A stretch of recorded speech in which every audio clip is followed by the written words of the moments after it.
छात्र नौजवान के समर्थन में आज NH जाम करके हम लोग यहाँ पर खड़े हैं। बिहार बंद रहेगा, बंद रहेगा, बंद रहेगा। छात्र आंदोलन के समर्थन में जिंदाबाद, जिंदाबाद।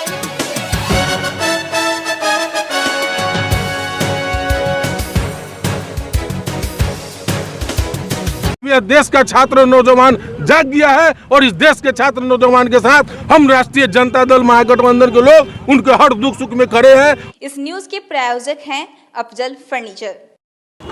आरआरबी एनटीपीसी छात्रों के समर्थन में बिहार बंद के आह्वान पर मुजफ्फरपुर में राजद विधायक व कार्यकर्ता छात्रों के समर्थन में हाईवे पर उतरकर गाड़ियों को रोककर रोड को जाम कर दिया।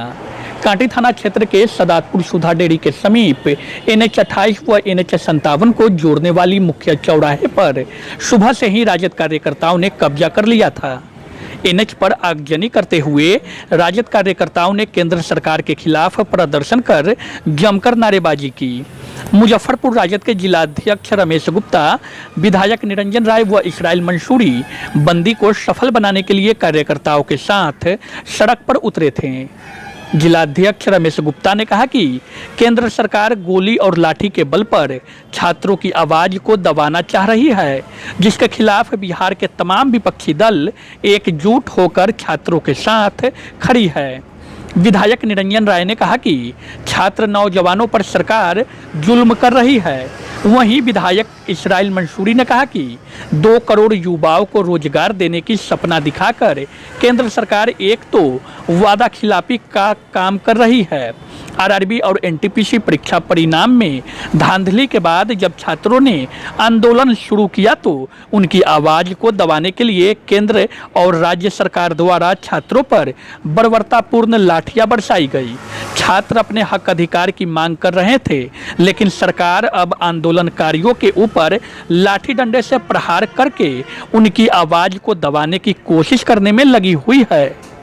आपको बता दें कि राजद कार्यकर्ताओं द्वारा सड़क जाम करने के बाद NH 28 और NH 57 पर गाड़ियों की लंबी कतारें लग गई थी। रेलवे के जो RCC और NTPC जो एग्जामिनेशन जो दिया था उसमें रिजल्ट में गड़बड़ी किया गया। 4th ग्रेड के D ग्रेड में जो एग्जामिनेशन के लिए फॉर्म भरवाया था उसमें कहा था कि एक एग्जाम होगा और उसमें स्टूडेंट को लिया जाएगा जिसका जो कट ऑफ मार्क्स होगा, लेकिन अब सरकार कह रही है कि नहीं, हम 2 एग्जाम लेंगे। इसके लिए आंदोलनरत छात्र जो हैं उनके समर्थन में राष्ट्रीय जनता दल ने निर्णय लिया है कि छात्र नौजवान जिसको नौकरी देने का वादा हमारे नेता तेजस्वी यादव ने किया था, 10 लाख लोगों को नौकरी देंगे, इन लोगों ने 19 लाख देने का वादा किया। कहाँ गया इनका वादा? आज छात्रों पर लाठीचार्ज और जेल में बंद किया जा रहा है। उन्हीं के समर्थन में राष्ट्रीय जनता दल ने आज निर्णय लेकर आज हम लोग छात्र नौजवान के समर्थन में आज NH जाम करके हम लोग यहाँ पर खड़े हैं।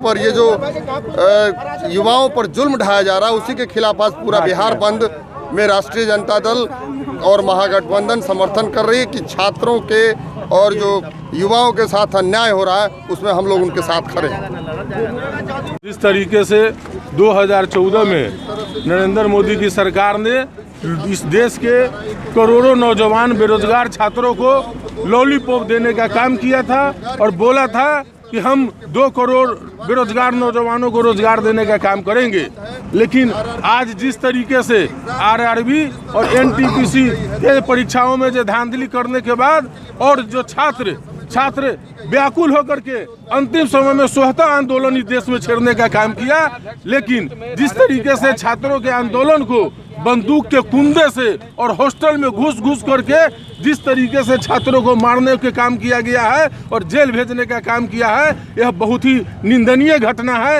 ये छात्रों, बेरोजगार और नौजवानों के साथ ये जो है से बहुत बड़ा धोखाधड़ी हो रहा है। ये देश की जो सरकार है, ये नरेंद्र मोदी की जो सरकार है, वो जो है छात्र बेरोजगार नौजवानों की उनकी चिंता नहीं है। ये अपना सत्ता के घमंड में चूर है और लगातार इस देश में बेरोजगार छात्रों को प्रताड़ित किया जा रहा है और लाठी डंडे से उनको हमेशा जो है सो कि लाठी डंडों से वार किया जा रहा है। कहीं भी किसी भी आप देखते होइएगा लगातार जो है सो कोई भी धरना प्रदर्शन पर ये जो डबल इंजन की सरकार है तुरंत लाठी डंडे की बरसात करने लगती है। आगे की क्या रणनीति होगी? निश्चित तौर पर इस देश का अगर कोई रीढ़ है, किसी भी देश का रीढ़ छात्र और नौजवान होता है और जिस तरीके से छात्र और नौजवान के साथ लोगों ने बर्बरता पूर्वक जो घटना किया है और उनके साथ बंदूक के कुंदों से मारने का काम किया है। अब यह देश का छात्र नौजवान जाग गया है और इस देश के छात्र नौजवान के साथ हम राष्ट्रीय जनता दल महागठबंधन के लोग उनके हर दुख सुख में खड़े हैं और आगे भी आंदोलन की जाएगी।